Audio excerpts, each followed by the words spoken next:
Hello everyone. So ಈ ವಿಡಿಯೋದಲ್ಲಿ ನಾವು ಸ್ಕ್ವೇರ್ಸ್ ಅನ್ನ ಕ್ವಿಕ್ ಆಗಿ ಯಾವ ತರ ಫೈಂಡ್ ಔಟ್ ಮಾಡೋದನ್ನ ನೋಡೋಣ. Let's see. ಸೊ 1 to 100 ವರೆಗೂ ಸ್ಕ್ವೇರ್ ಬೇಕು ಅಂತಂದ್ರೆ ಅಟ್ ಲೀಸ್ಟ್ ನಿಮ್ಗೆ 25 ವರೆಗೂ ಸ್ಕ್ವೇರ್ ಅಂತೂ ಬಂದಿರಲೇಬೇಕು.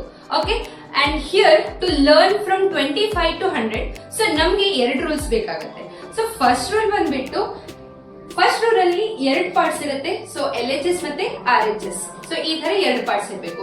ಸೊ ಸೆಕೆಂಡ್ ಪಾರ್ಟ್ ಅಲ್ಲಿ RHS must have exactly 2 numbers. So ಈ ಎರಡು ರೂಲ್ಸ್ ಎಲ್ಲಾ ಸ್ಕ್ವೇರ್ಸ್ ಗಳಿಗೂ ಅಪ್ಲೈ ಆಗುತ್ತೆ. ಎರಡು ರೂಲ್ಸ್ ಆದ್ಮೇಲೆ ನಾವು ಕಲಿತಾ ಇರೋದು 3 ಕೇಸಸ್ ಅಲ್ಲಿ. ಸೊ ಫಸ್ಟ್ ಕೇಸ್ ಬಂದ್ಬಿಟ್ಟು ಎಂಡಿಂಗ್ ವಿತ್ 5. ಸೆಕೆಂಡ್ ರೂಲ್ ಅಲ್ಲಿ ನೋಡಿದ್ವಿ RHS ಅಲ್ಲಿ ಎಕ್ಸಾಕ್ಟ್ ಆಗಿ 2 ನಂಬರ್ಸ್ ಇರಲೇಬೇಕು. ಸೊ ಇಲ್ಲಿ ಬಂದ್ಬಿಟ್ಟು ಸೊ 5 ಇಂದ ಎಂಡ್ ಆಗೋ ಪ್ರತಿ ನಂಬರ್ ಸ್ಕ್ವೇರ್ ಏನಾಗುತ್ತೆ 25 ಇಂದ ಎಂಡ್ ಆಗಲೇಬೇಕು. ಹಾಗಿದ್ರೆ ನೆಕ್ಸ್ಟ್ ಈ LHS ಪಾರ್ಟ್ ಅಲ್ಲಿ ಏನ್ ಬರುತ್ತೆ ನೋಡೋಣ.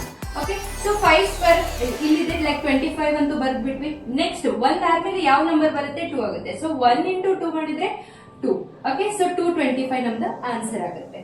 ಓಕೆ, ದ ಸೇಮ್ ವೇ ಇಲ್ಲಿ 25 ಬರುತ್ತೆ ಎಂಡಿಂಗ್ ಆಗಿ. ಸೊ ಇಲ್ಲಿ 2 ನೆಕ್ಸ್ಟ್ ನಂಬರ್ ಯಾವುದು 3. ಸೊ 2 into 3 ಏನಾಯ್ತು 6 ಆಯ್ತು, 625. ಓಕೆ, ನೆಕ್ಸ್ಟ್ ನಂಬರ್ ನೋಡೋಣ 45. ಓಕೆ, ಸೊ 5 ಸ್ಕ್ವೇರ್ ಅಂದ್ರೆ ಎಂಡ್ ಅಂತೂ 25 ಇಂದ ಆಯ್ತು. ನೆಕ್ಸ್ಟ್ 4 into 5, ನೆಕ್ಸ್ಟ್ ನಂಬರ್ ಏನು 4 into 5. ಓಕೆ, ಸೊ 4 into 5 ಮಾಡಿದಾಗ 20 ಬರುತ್ತೆ. So 25 is our answer.